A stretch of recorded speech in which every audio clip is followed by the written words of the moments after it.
While you were doing this, because right, if I recall and if I could relate to that time, Hmm. wherein education was a source to find your livelihood. Yes, yes, yeah, Yeah. yeah. So, how are you seeing this whole way through when you passed out? That what's going to happen? What's going to happen to a job? So in the initial first few years, my aim was to get experience, Mm-hmm. and I knew sometime or the other I would probably have to be on my own, or maybe I would be with somebody Hmm. as partnership or whatever. Hmm. Uh, but I never looked at it as a government job, getting a job in the government and Hmm. doing this had to be something that you have to work, get experience, and by the time I finished working, I had built my house. So that itself had become an example of what I could do.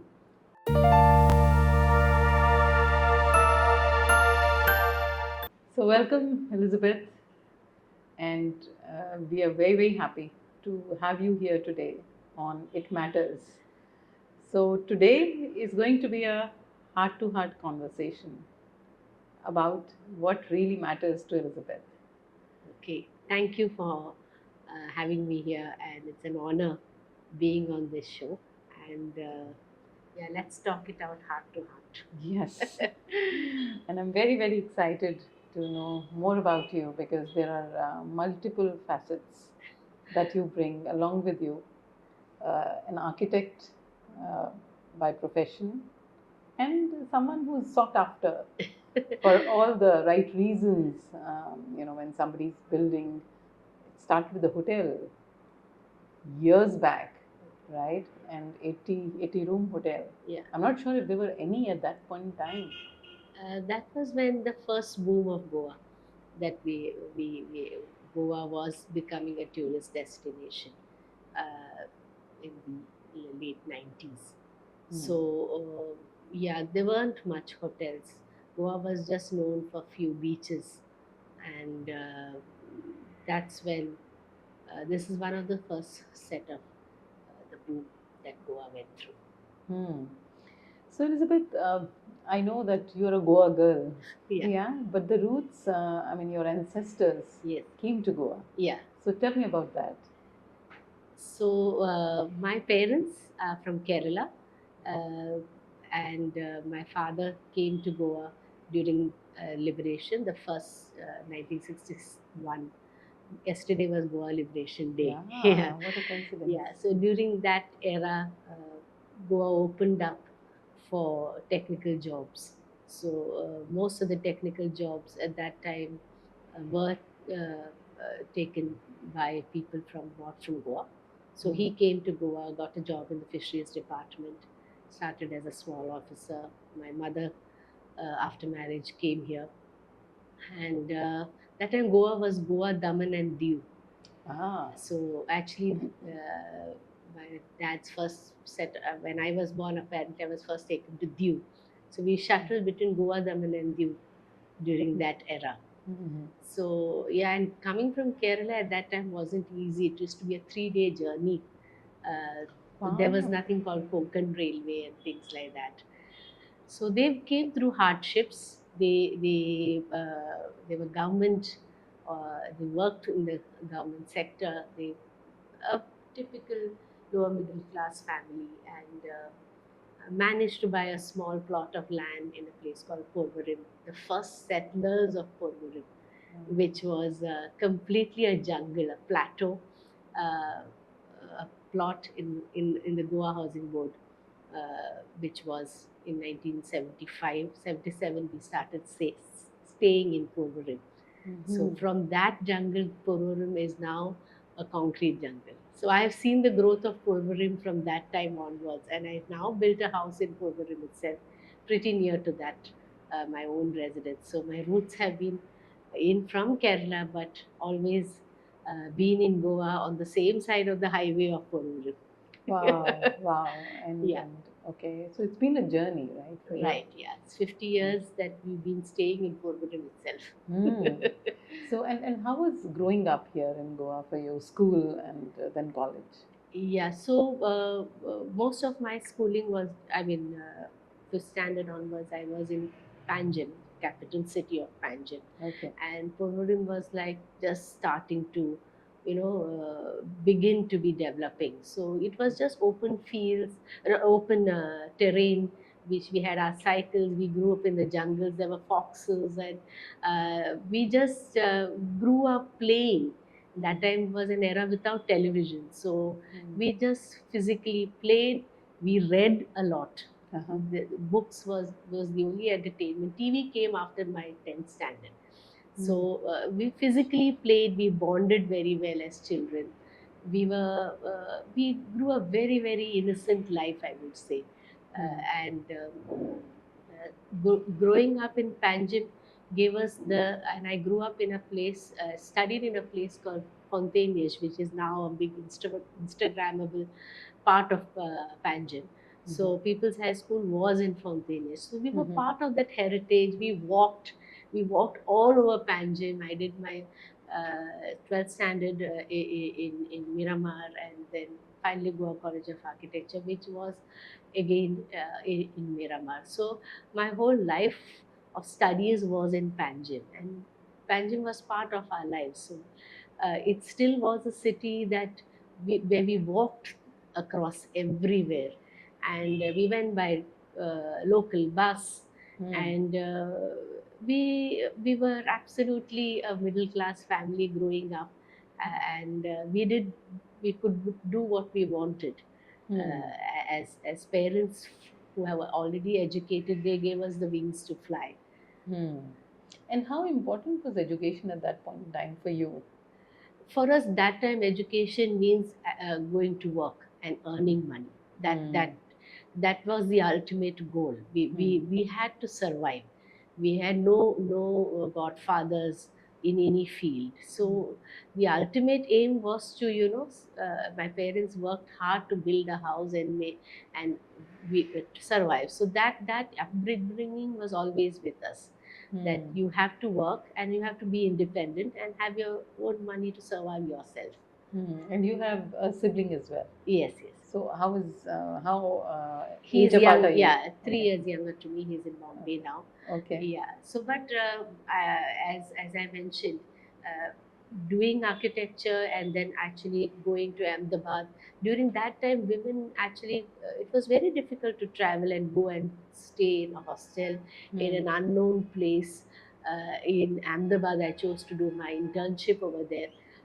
Without a telephone call, and our parents gave us, we didn't have telephones at that time, and the trust that our parents had, that we would go to a new city, find a place to stay, through postal letters that we communicated, and we survived. We traveled by local transport, and went to a new city, stayed there. That itself opened my mind what India was. Though we did travel with my parents once a while on LTC, because they were government servants.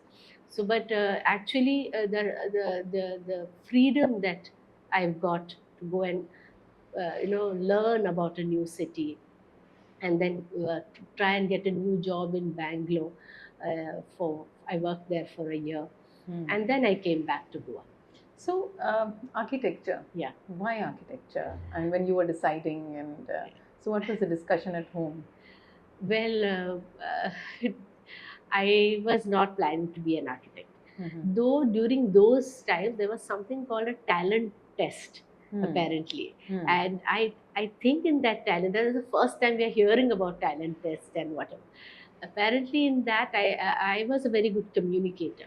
So there was ambassador on that list on the top, and some fields of the art, and there was some word called architecture at the end. And during that time I was a good student, and but never came first or something. But in the 10th standard I was a rank holder. Wow. I came first in the school and things like that. And in that era, going for science was the best set of students. Next was commerce, and those who don't do well really went for arts. That was during the 80s. So all those talent tests actually was heading towards art, but my parents said, "Who does art?" Our whole family at that time has done science. So I also joined science. Once you join science, there was only medicine and engineering during our times, and there was other professional courses that were there. And I didn't do very well in 12th. I didn't get into medicine in the first batch. There was no entrance exam, so I didn't get into medicine. I didn't get into engineering also first. So what to do next now? So I got into dentistry at the end, and then there was this talent aptitude test for architecture. I went and answered it, and I got through. Wow, this was Goa. This was Goa during that era. There was just 25 seats. Everything was slow. Nothing. There was nothing else. So some other profession was pharmacy, I think. Whatever it is for the science students. Otherwise, you went and did science, BSc or whatever it is. So I got into architecture, and I did have a inclination towards design probably, but I wasn't really a good artist. So during our era, everything was done by hand. All our drawings used to be done by hand. I wasn't really a great student of architecture too. But architecture encompasses a lot of subjects, about 10 subjects. There is design, of course, the main thing. There is a landscape, there is interiors, there's town planning, there's marketing yourself, there's economics, construction management, construction details, structural design. All this we learn throughout the full 10 years. And to be a successful architect later, you just can't be good only in design. You have to be good in communication. You have to be good in marketing. You have to be good in presenting yourself. I think that set of capabilities, and you hone yourself towards the field. And from the 25 of us, 5 of them left architecture. Some of them still continued, but very few of us, just a handful of us, continue to be in the field. It's a very, very tough field. It takes more than 10 years to prove yourself. And that sort of battle of surviving is not there in all. So yeah, so Which batch was yours? I mean, did you have people who had done this earlier? Yeah, so we are the first batch of Goa University. There were 4 batches before us through Bombay University. Yeah, so there were very few role models. There were very few women in the field. I'm sure. Yeah, there were extremely less women in the field. So the first 10 years when I worked with architect Gerard de Cunha and Dean de Cruz, and I became an associate of architect Dean de Cruz, and I worked on very, very good projects, which were of great design, great detailing. I was on site. Then as an associate, I was handling the office. Handling an office, that itself is, no one teaches you all this. No one teaches you about commerce or banking or anything like that. These are all self-learned. We didn't have computers at that time. We had to self-learn to use the tool called AutoCAD. Though I did a short-term course or something, but I'm still a hand-drawing person. My first sketches are always in hand. I visualize it and then I get it drawn. Now. So we learned the hard way. We learned on site. There were very few offices that worked on site. We actually laid the building on site. We worked with stone and workers on the site. So I had a great experience of 10 years before I started on my own. While you were doing this, because right, if I recall and if I could relate to that time, wherein education was a source to find your livelihood. Yes. Yeah. Yeah. So how are you seeing this whole way through when you passed out? That what's going to happen? What's going to happen to a job? So in the initial first few years, my aim was to get experience, and I knew sometime or the other I would probably have to be on my own, or maybe I would be with somebody as partnership or whatever. But I never looked at it as a government job, getting a job in the government and doing. This had to be something that you have to work, get experience. And by the time I finished working, I had built my house. So that itself had become an example of what I could do. So, if I was to start on my own, there was something to prove that I had done. And the first jobs come from your contractors, the contractors who have worked with you, and they know how much we worked, or there's something to see. So one of my first projects that got featured at that time was, I got a client who told me to gave me a free hand to build a house. In fact, I could do a lot of detailing, arches, niches, all those type of things fitted in the site, and that got featured in the inside outside. Wow. And that point and that time to get featured, when I didn't have to do any hard work, the work spoke of itself. I didn't have to ask anyone to feature the project. It happened, and from there onwards, by word of mouth. And my belief is that if you do good work, people will come and sort you out. You don't have to have grand offices or grand presentations or anything. Agreed. Yeah. So the work spoke for itself. By word of mouth, I kept getting more projects, and the 80-room hotel that I'm talking also came by word of mouth, and that got featured in an architectural So, what design was competition. the? Tell us a bit about that hotel. I mean, the project when it came to you. How was it? So there was this blank. For us, a site is always a blank canvas. There were no trees on the site, and I had to create something unique. Just a set of rooms, an 80-room hotel doesn't work. So I created clusters, created an entranceway, created clusters, so that we didn't have corridors. So a set of cluster would have 3 rooms down and a staircase leading to another set of 3 rooms. So the multiples of 6. Certain portions had little corridors, so it opened in a courtyard. So that was a little unique design. And that time, that particular project had features. There was a lot of detailing. Even though the clusters had a set of verandas, every veranda I treated it differently. The footprint of the rooms were the same, but I treated each veranda as a detail. So there was a lot of detailing, and everything was hand drawn. There was no computers at that time, and you actually got it built on site. So that got featured as an A+D in the awards of that era, 2000 something, and some certain advertisements were shot over there. I remember Aishwarya Rai coming for some Lux ad over there. Wow. So these then by word of mouth, people come to you saying that they want a house. They want, for the first projects were usually houses, smaller houses. Then they became larger houses. I've done a few became boutique hotels, a few institutions. Yeah, so I kept doing work that would interest me, and that I could handle myself, and I could handle them on site. I'm a very site person. I go to site very often, and and I actually get it done. So, Elizabeth, this is very interesting. And if you look at that, this was how many years back? The hotel? That is around 2000. So, 25 years back. Yeah. Had it happened now, Yeah. how would it have been different to do that, first of all, to do that project? Yeah. So now computers have come in. Right. So you can get everything drawn on the computer, Right. through apps, and you could do copy paste. You could see versions of it. 3Ds were actually hand drawn during my earlier times. Now you have 3D modeling. Now even on site, every worker has a mobile phone. So they can read the drawings, they can mark it on site. After they mark it on site, if they have a problem, they'll say, "Madam, ऐसा हुआ है, क्या करने का है?" You can do a video call. Even site visits have reduced. There are certain designs that we have to go on site and sort it out, but it has changed the way we do work now. You have a lot of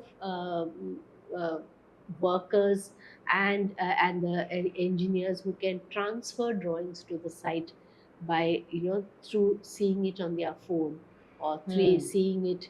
You don't need printouts. You don't need to physically. Even the surveyor has mechanisms, has machinery that can lay out a site. So the style of working has changed. You can do a lot more in less time now. And also the But the external core, world. it is somebody has to design and visualize the 3D first.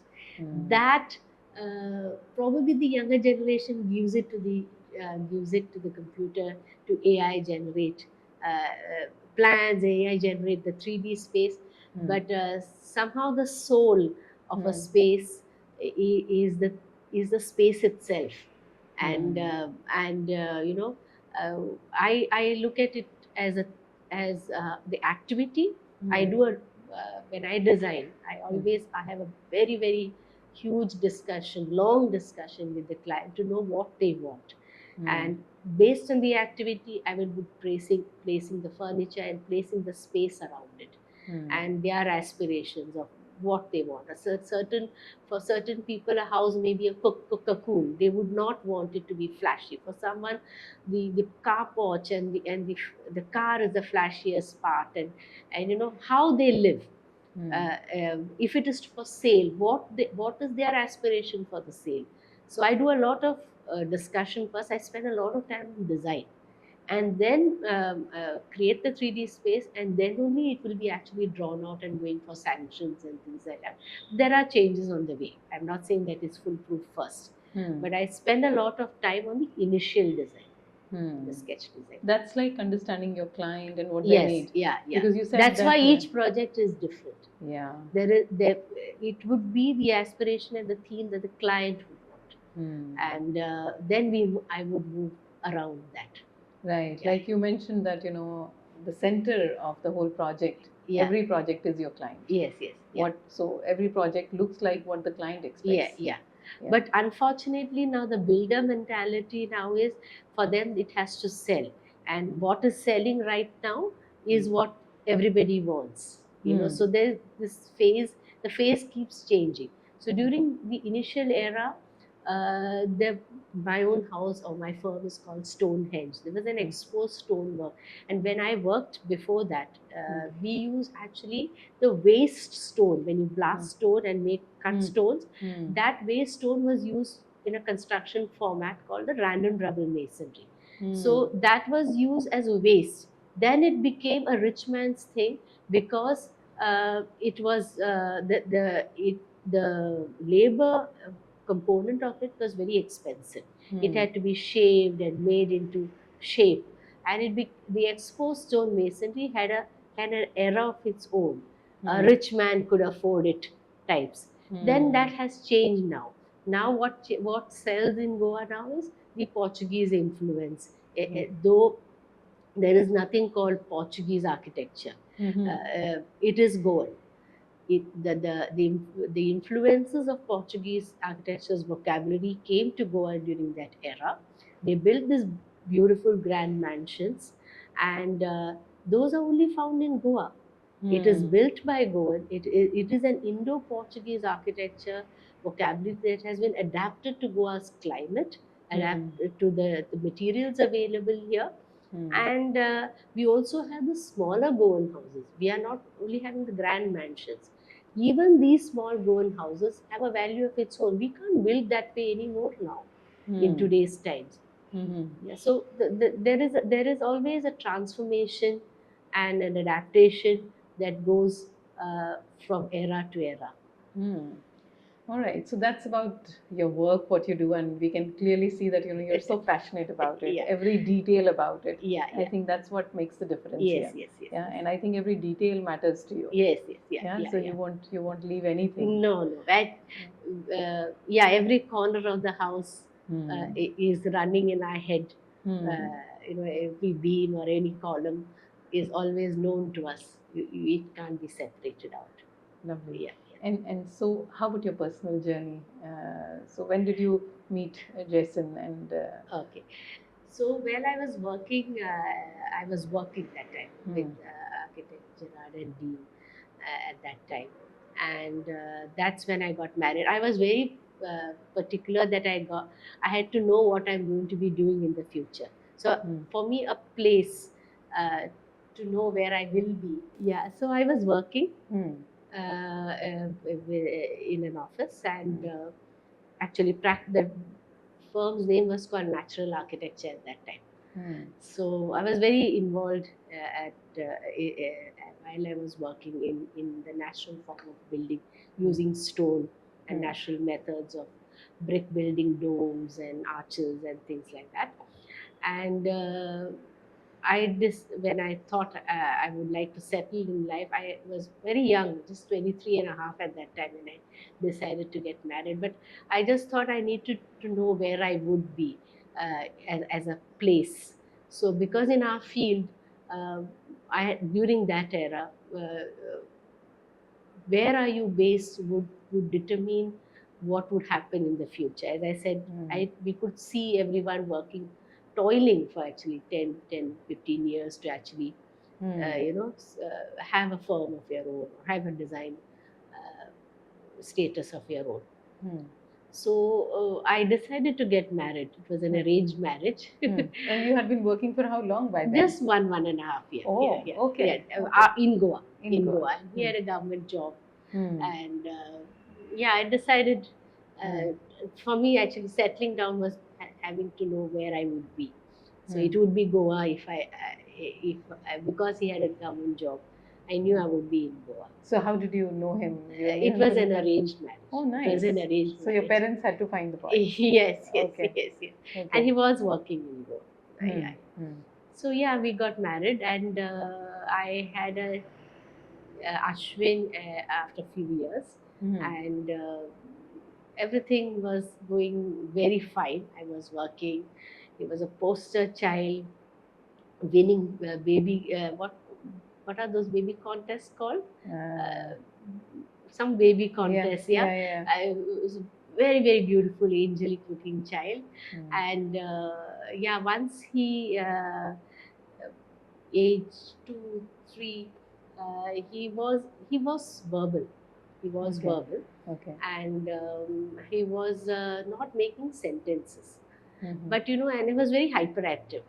So usually they say boys talk late, boys are hyperactive. So I took it in my stride. I was still working during that time. And then somehow that time I just felt something is different with him. Though everyone kept saying this. And we had gone to some trip in Nepal or something. And whenever he was with crowd, he used to be very, very hyper. And I managed to come back. After I came back, I myself realized there is something not right about his characters of being normal, as people call it. So after that, I put him to school. And this toddler age, whatever. And they found him pretty difficult to handle in terms of being hyperactive and things like that. So it took me a year. I did go to Dr. Namita. She was a practitioner of her own at that time. And so it was earlier called language development delay and ADHD, hyperactive disorder, as said. And slowly, within a year, probably, she thought it could be mild autism. And I had never heard this word called autism. Heard it, but I didn't know anything about it. I am an educated, literate person of that era.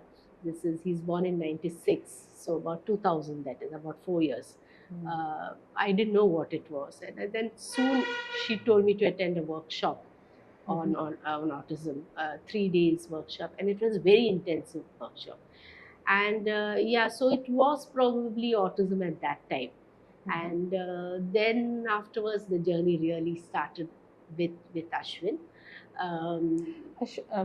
Elizabeth, the moment you came to know about this, and when the doctor revealed this, and you were able so to that find... 1 year, 1 year was basically, as I said, language development delay and those that I didn't know. But when it was autism, I started reading a lot. That time computers were just coming in, and the internet was there. So so first it is there is a cause for autism that probably there was no cause at that time or no cure. Till today also we don't know the cause and cure. But the cause probably was, there was a theory of refrigerated mothers, that is called. And when I was working at that time, Ashwin used to go in a daycare whole day. So there was a theory. So then you have that guilt, oh my God, what did I do? Types, as you know, whether I was the real cause. And then you do speech, then you start doing all this therapy called speech therapy. You start all the therapies. So then you get consumed about the knowledge. Most of the time, it's a shock. For me, it was not a shock. It took me a year to, to go through that whole process. Most people get diagnosis as direct. So for me, it was like a year to understand what it is. And so it was still called a mild autism. So that mild autism spectrum. Autism is a spectrum. So you hear people with high genius qualities who are excellent, intelligent ones who has autism, and you have the other end of the spectrum. So autism has three major traits that we say. One is communication. They have difficulties in communication. They have difficulties in socialization. So you will find many of them not be able to communicate, to be in social setups.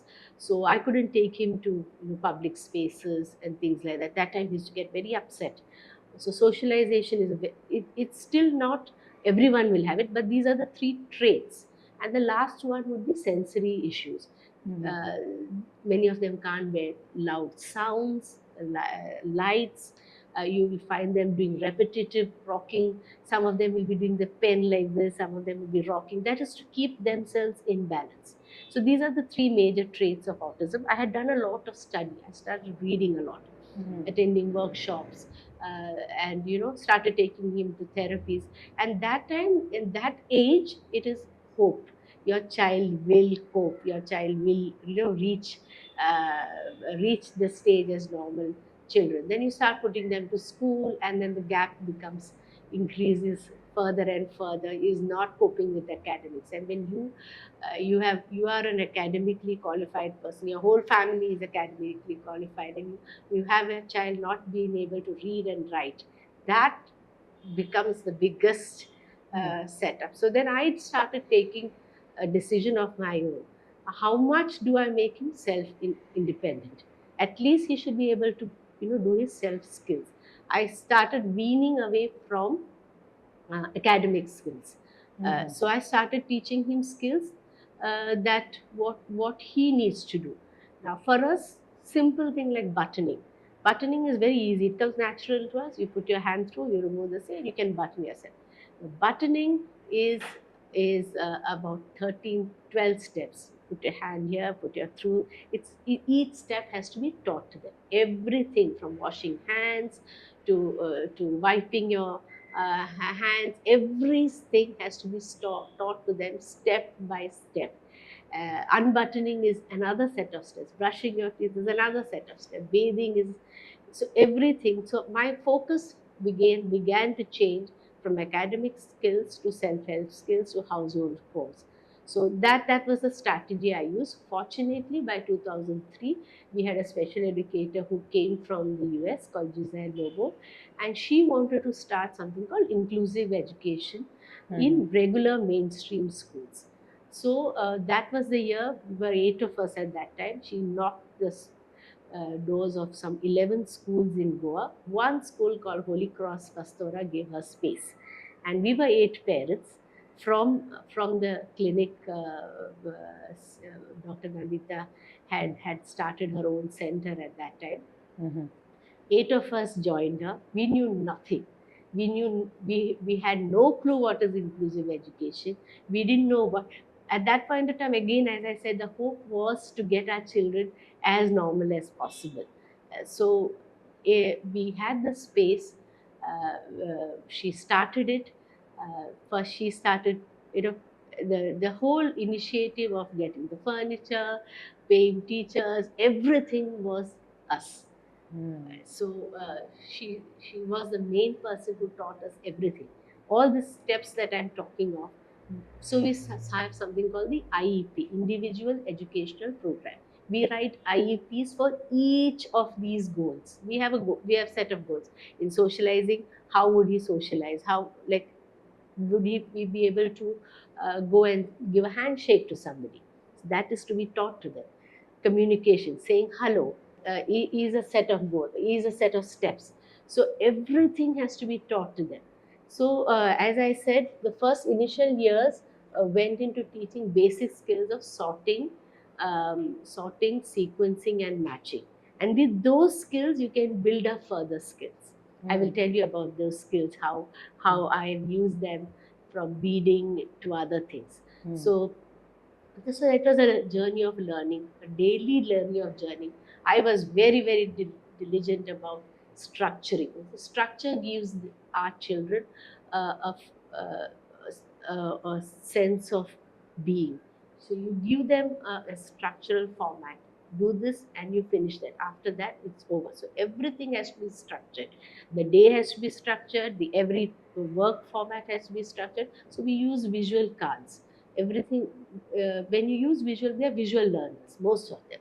So those times we actually drew them, or we actually cut this and made the cards. Now you get ready-made cards. So you create a pattern of you create a set of cards for every activity.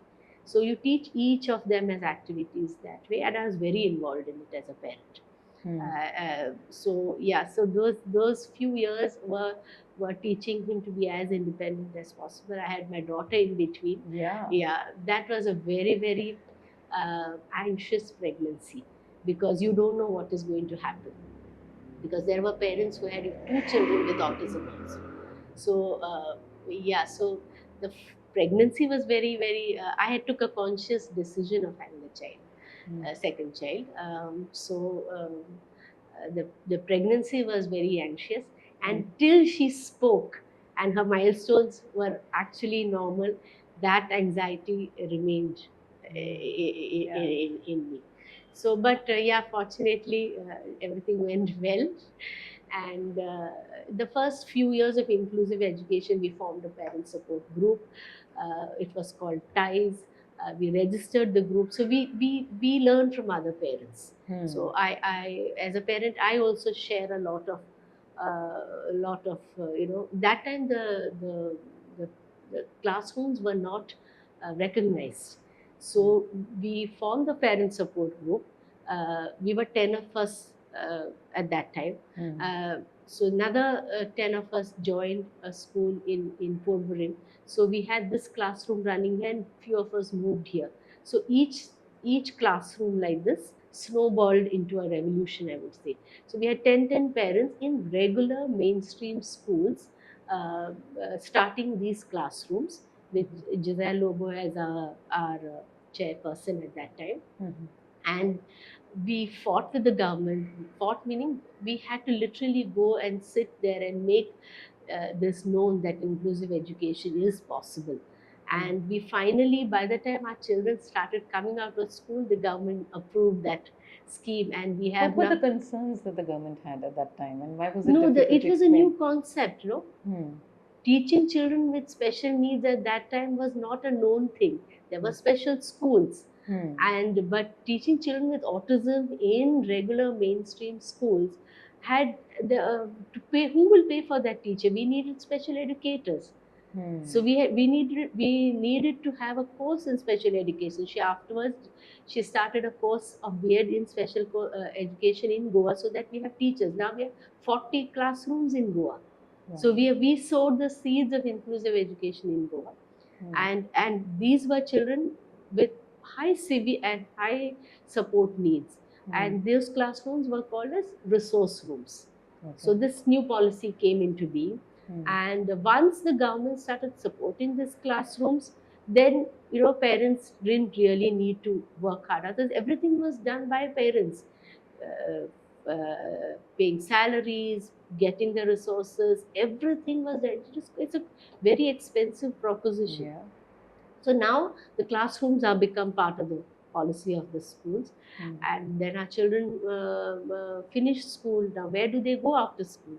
So my son went to a vocational center as part of the extension of the resource room in Saligaon. That was a new thing again. We started vocational center. So again, that was like a pioneering effort. What do they do? So their skills were very limited. The skills are almost all, the few of them who finished schooling, some of them even went on to even finish their degree. If a genius is 1 in 1,000, 1 in 100 probably will be able to cope with certain education, certain subjects. So some of them did go, one in 15, one in 20 did do further education, but the majority of them had nowhere to go, and most of them were sitting at home. So in then came our lockdown. Nothing, in nowhere our children could go, and that's when I started this. I had trained my son to do some mat embroidery. So just to keep him occupied, there is these mats with holes, and during holiday time, the teacher told me to try this mat embroidery.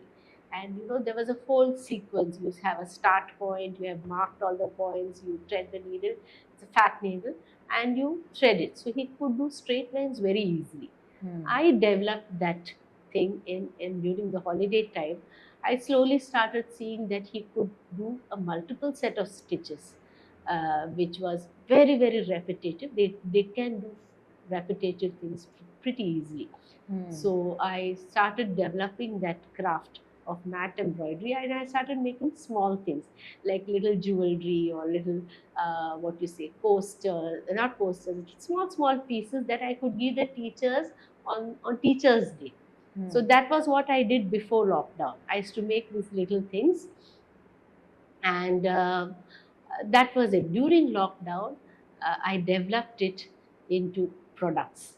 And the first product that I made was a mobile stand, which was made out of notebook covers, which could fold. My daughter helped me. And that started selling very well during lockdown because everybody needed a mobile for communication. And that was the first product I tried. I started selling it to online. I created this brand, made a online.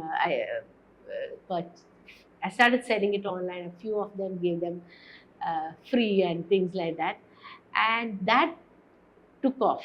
And during the whole lockdown period, I started creating products. I made purses, so I collaborated with a local tailor. I collaborated with my own carpenter.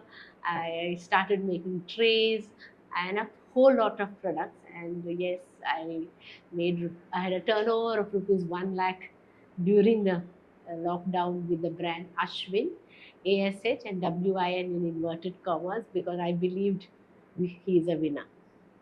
Lovely. And while all this was happening, Yeah. Elizabeth, you also had a daughter, Yes. right, who was growing up, Yes, yes. and a child who was Yeah. also seeing a sibling. Yes, yes. So what was that chemistry, and what were you doing as a mother? So when she was born, she was like one little doll in the house for him. There was no emotional really attachment as such, but which we could see. Okay. So she grew up. She started growing as a child and things like that, and she started going to school.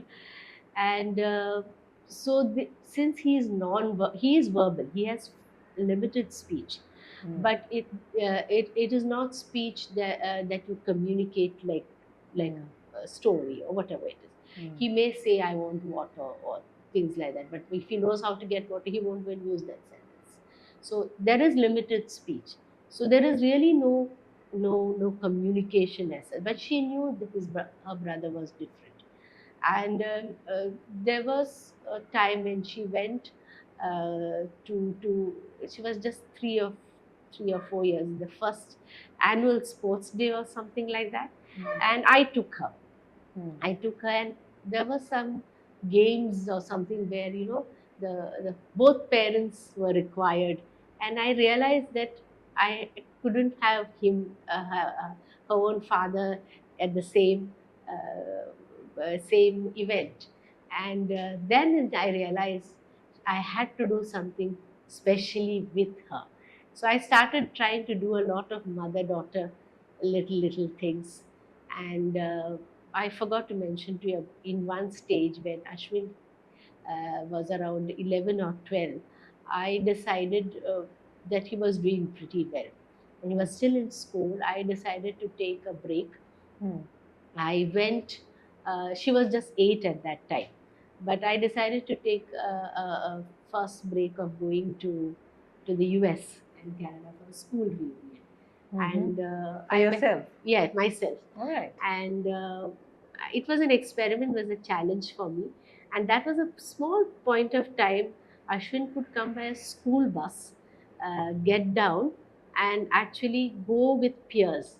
I mean, the peers took over, took over as guardians, Hmm. and without a conductor or anybody. There's just a school driver, and he could. So he had become pretty independent. It was a big high for me that I have reached that stage of he could go on his own in a school bus and come back. So that's when I decided to do this solo trip. I went back. I went that time. I came back, and the family survived without How me. many days were you there? About for? 15 days. Wow. 15 days going to a foreign country, which I knew I would not be able to come back if any crisis happened. So that particular trip coming back was an absolute high for me. That I could do this. I could even leave my daughter. I could even leave the whole family and do this trip and come back. I came back, and then after some time, he hit puberty. And that was the time a normal child also goes through a lot of emotional and hormonal balance, but with autism it is aggravated. It is so aggravated that he used to get they are called meltdowns. They don't know what is happening to their bodies. They'll just start screaming, and that aggressive behavior became so much that he started hitting my daughter, and it was so difficult on all of us. And he used to be screaming, and with that this thing, he used to be scratching my hands because trying to control him. I had no skin on my hand. That bad it was, and nobody could control him. It was so bad that he was huge. He was 80 kgs. It was just, and it used to be 30, 40 times a day. So you're trying to go through a day, not they say take one day at a time. You're taking one moment at a time, and you can't think during that era. And many of the children are told to be taken medication. Now, how do I take medication for a child who is so aggressive? To know the blood levels, I had to take a blood test.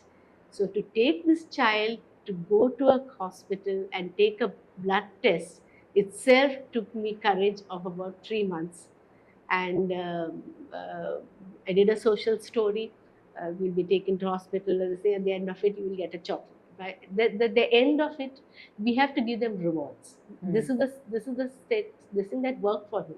Every child with autism is different, but taking him to the hospital, taking to a clinic, we were 8 of us on a bed, 4 nurses, a doctor, myself, and husband trying to pin him down. And the shot was given, and he just smiled. It was such a surprise to all of us. Of course, he got his chocolate.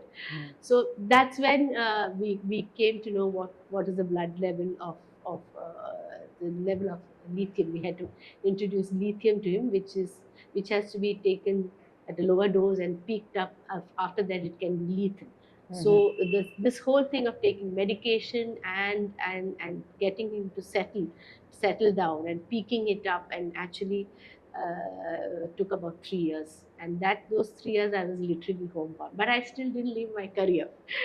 I managed it. I sort of slowed down, but I managed it. I still had projects going on, and but I used to do only just going to a site or something. And I think at that era, that time when my daughter is born, I had no communication with the outer world.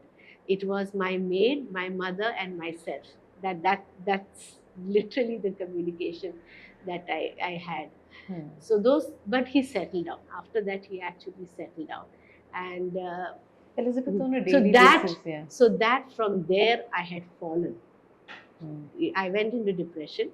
It was a very, very, very tough phase. And to come out of that, I started trekking. So which year was this when all this was happening? This is around the age, around the era of 2012. I went abroad. 2014 to 2017. That period. That period. Yes. Yeah. When you're going through that, and I can just understand and perhaps feel to a bit that how it would have been for you as a mother. Yeah. What were you talking to yourself? So that terror, as I said, it was literally, as I said, from that high I had fallen down. It was very, very tough. And that after he started settling down, so then you don't think of anything. As I said, I had that mat embroidery skill and all. So many goals you have. You don't think of doing those things anymore. It's like peace. You have peace. At least you can breathe. So that after that, I didn't start teaching him more things. I used to teach him to do a lot of things at home, wiping the table, folding clothes. Folding clothes is one thing that I taught. It took from 5 to 6 years teaching him folding clothes. And today he does the whole laundry at home. We don't have to bother about it. There is a basket, clothes go in, he goes and loads the machine. He doesn't know to read or write. There are two buttons that I put my two colored bindis on it, start and this thing. The clothes get washed, they are put to dry, and he brings them back and folds them and puts into baskets. But each of those clothes to be folded had to be taught, right from a short to shorts to a handkerchief to a shirt to a t-shirt to bed sheets. Everything has to be taught step by step. And I made systems to teach him each of those clothes. It took me 4 to 5 years. And but this is something I did to keep him occupied at home. And today, when I see all our clothes, I have trays with all our photographs over there, one for bed sheets and towels. So everything gets folded and come. We don't even know what it means to wash clothes. It comes folded in our trays, and if we don't even put our clothes, and even in his cupboard, his clothes he keeps himself. I have systems in that also. Home clothes, home shirts, everything is sorted out. So things become easier. So when you know you work hard and you reach that stage of creating independence in our children, which have so much of difficulty in doing things, that itself gives you a motivation that you can do it. So at the end of that 3 years, I actually stopped teaching him more things. For me, it was a phase of coming back to normal, those few years. And then slowly I realized I could move forward. So I always believe there is a silver lining to every cloud, or there is light at the end of the tunnel. Yeah, I'm sure. I'm sure. And then you thought about trekking. Yeah. How did that come to mind? I mean, why Yeah, trekking? so I needed a break. Hmm. I had always heard one has to take care of themselves. I needed that break, so I started trekking on Sundays. And Sundays, there used to be these monsoon treks in Goa. There were very few treks in that time. Now you have a lot of them. This is I'm already 40 at that age. So I started doing these short day treks. It was lovely meeting people whom I didn't know, meeting all sorts of people from all facets of life, doctors, scientists, teachers, students of all ages. And you spend a whole day with them. You accomplish, you cross rivers, you climb a mountain. That itself gives you a high. You can do it. I had never done it earlier. Hmm. And it is strenuous. It is not an easy walk, most of them. So you jump over streams, you cross river crossings, all those things. And it's like teamwork. It's a day of fun. You come back tired, but still you feel a high that you did that much. And those, usually in the forest, you don't have range also. So it was again a challenge of whether the family would manage. So I used to do all my cooking, keep everything ready, Hmm. and then go. So so that they three would manage themselves at home. So I come back, and then everything seemed working again. So it's again another high that you have achieved. You have let go those many hours that to be on your own. So I started doing these treks, and I started then taking my daughter to have daughter me time together. And she was very young at that time, and then we did a 2-day trek. So again, we were, going overnight was the first set of steps. Then slowly I started doing long distance trekking, and one of my first treks in 2000. No, I did before that a trek to Hong Kong with my daughter. I wanted to see, let her see Disneyland before she turns into an adult. So I realized that I could do a trip like that in a few days. Then I did Himalayas with her. She was just 14, and that was a trip that actually grounded us. Especially her. It was a life lesson to live without electricity and water and no bathing for Oh. 7 days. Yeah, you're trekking 7 days. You from base camp for the next 7 days. You don't see any human beings. You first cross the human habitation line, and the next 7 days you're in the wild. You're in snow. There is something called it works like this, like a hand. You start from base point, start from camp 1, camp 2, summit, and start coming down. So all these places, you're with your trek mates, you're sleeping in tents. You start your you start your day with daylight, and you go to sleep when it gets dark. And so no running water, no electricity, washing your own plate, and living together. So that was an experience in itself. Then once you do one trek, you get you're caught. You really become fascinated by that.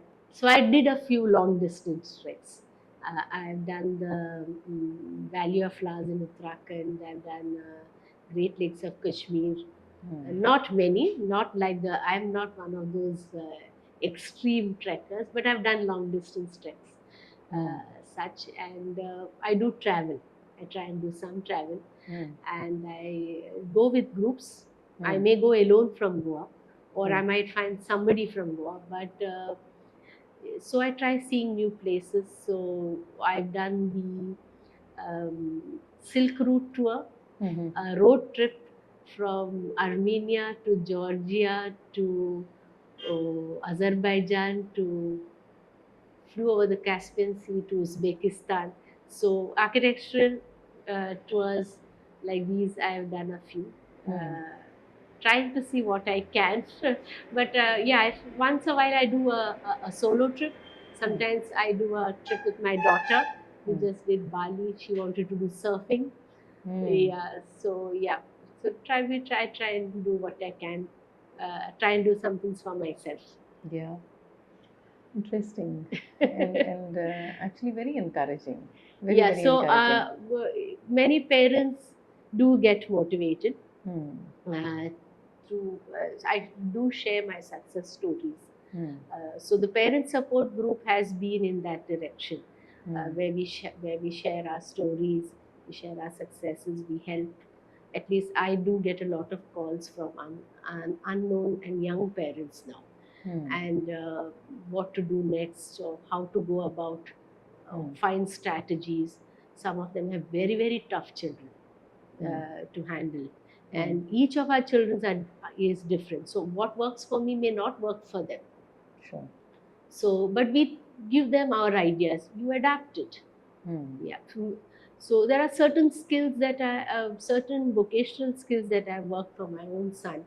He could do beading, he could do matching, and he could do sequencing. Now, with those 3-4 skills, I started a jewelry skill. I used a ice tray box, and if you know, there are 2 lines to it. The first line, I would string my sequence, red, gold, whatever it is, 7 of them, whatever, or 4 of them, whatever.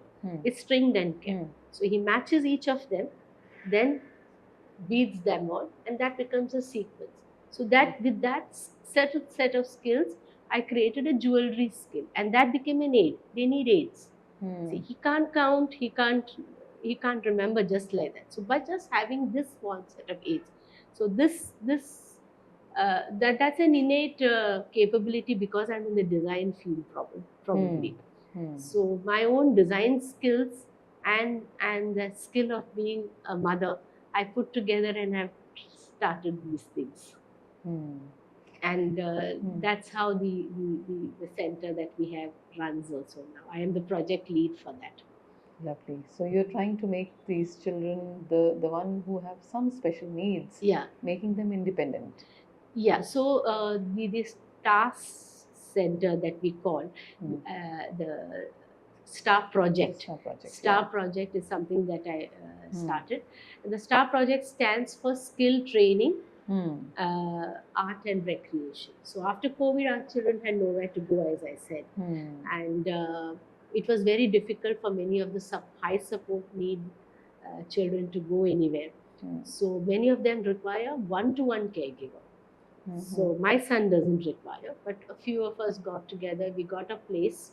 We took that place on rent. It is part of another center which has a residential center. So 2 rooms we have taken on rent. We support this completely on our own. Parents pay for the rent, for the teachers, special educators' salary, a helper's salary, and the aim was to keep them meaningfully occupied. That is the aim. They should be happy. What comes out of it is after that. And if we can get it into a vocational activity, why not?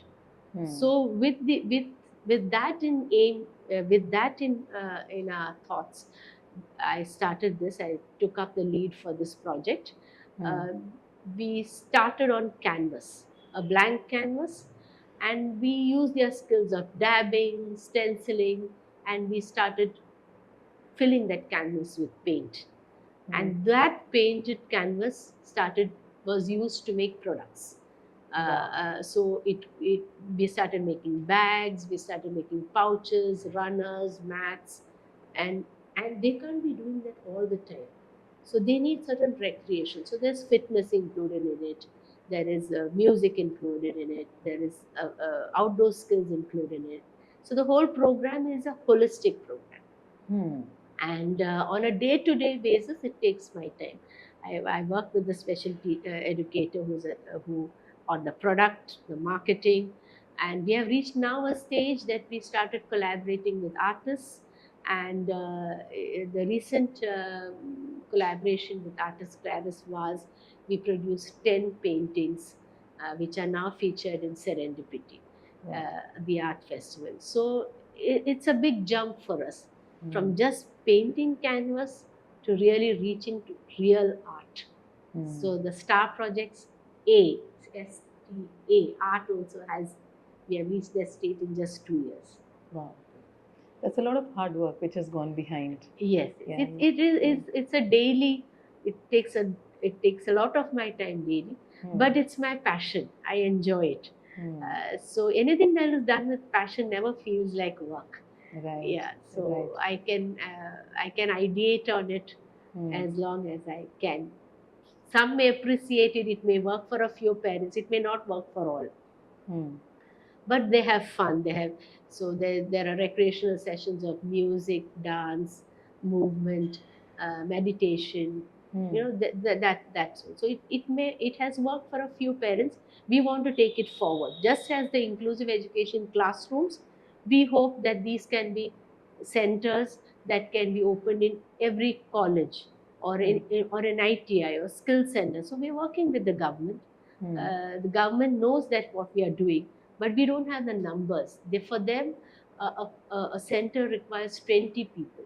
But our children require one-to-one caregivers, and that much of a crowd in a classroom, 20 plus 20 cannot happen.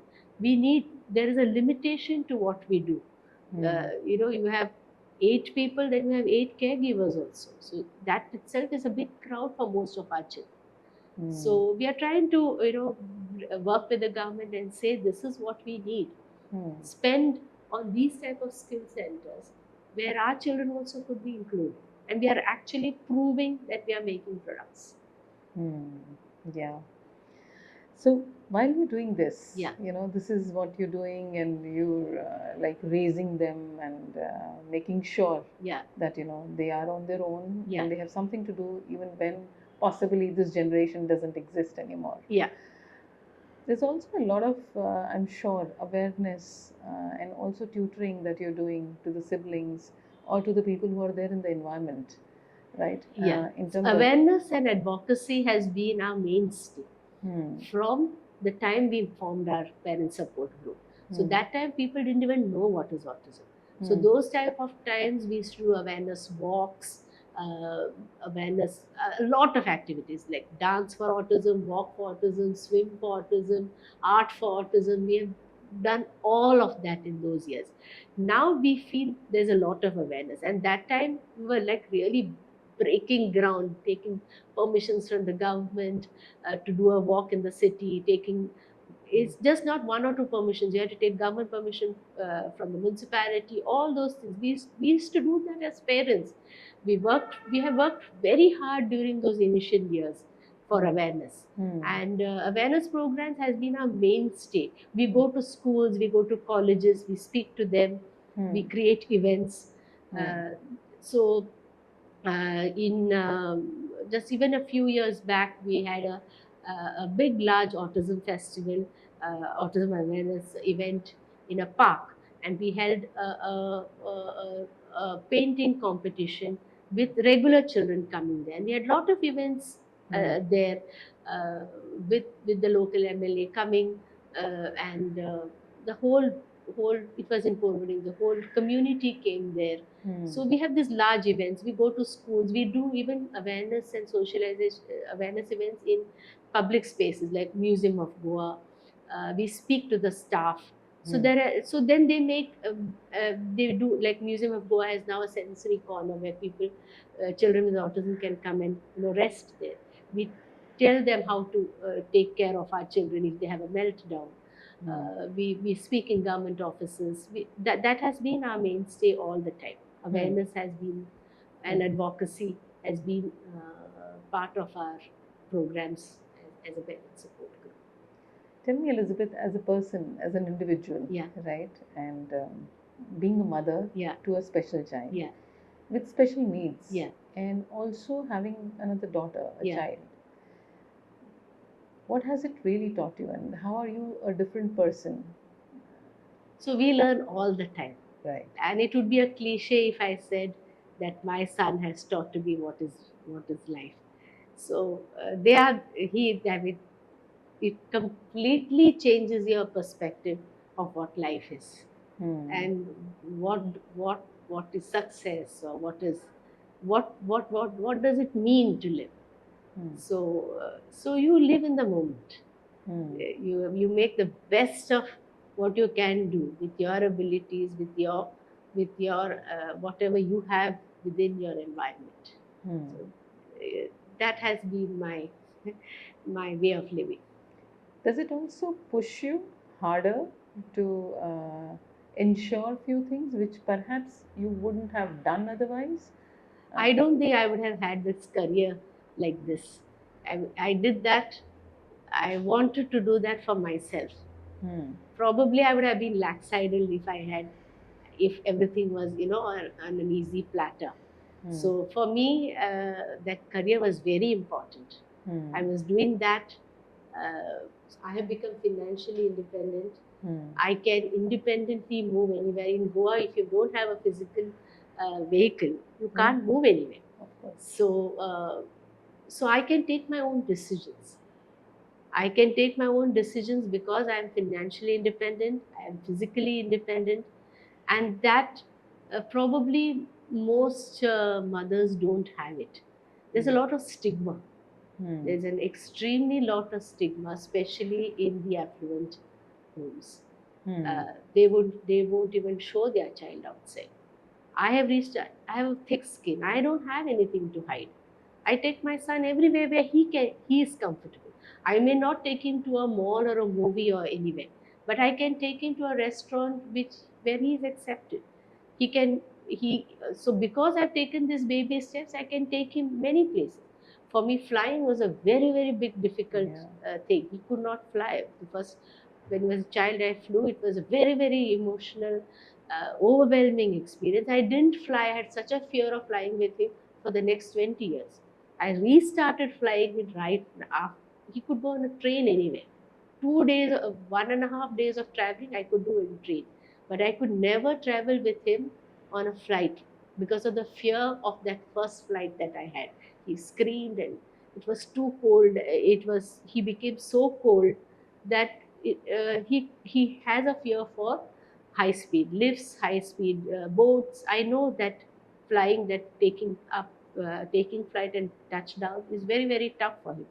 But I did manage to take him after 20 years, and now I have success. I know I can take him more. Of course, I took all the precautions. I took a medication, all that.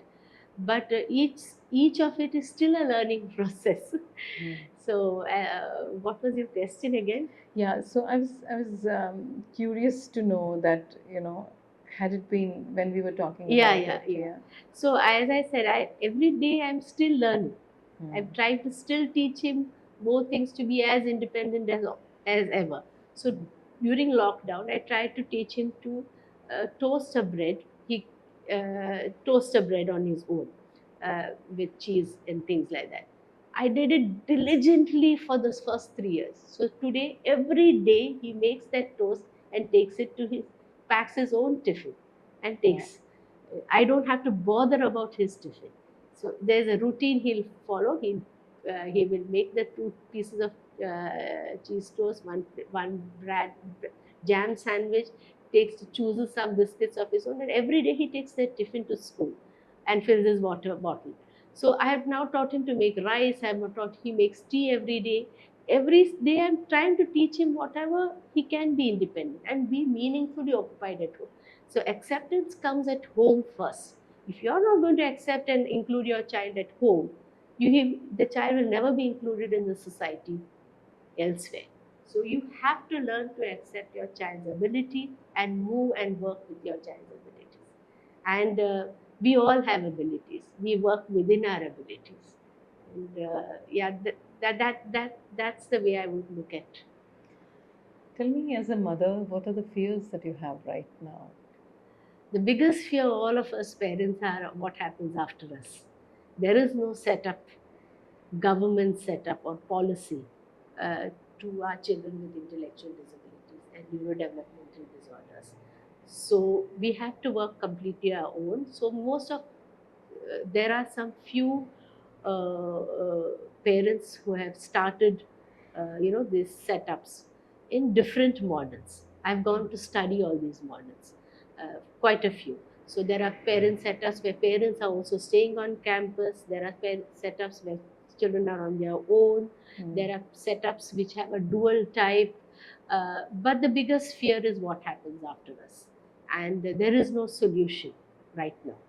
So we are working towards that, and you can't do it individually. You may have all the money, but as an individual parent, who will look after that and ensure the security and safety of our own children? And that will be only coming from a parent. That's what I believe.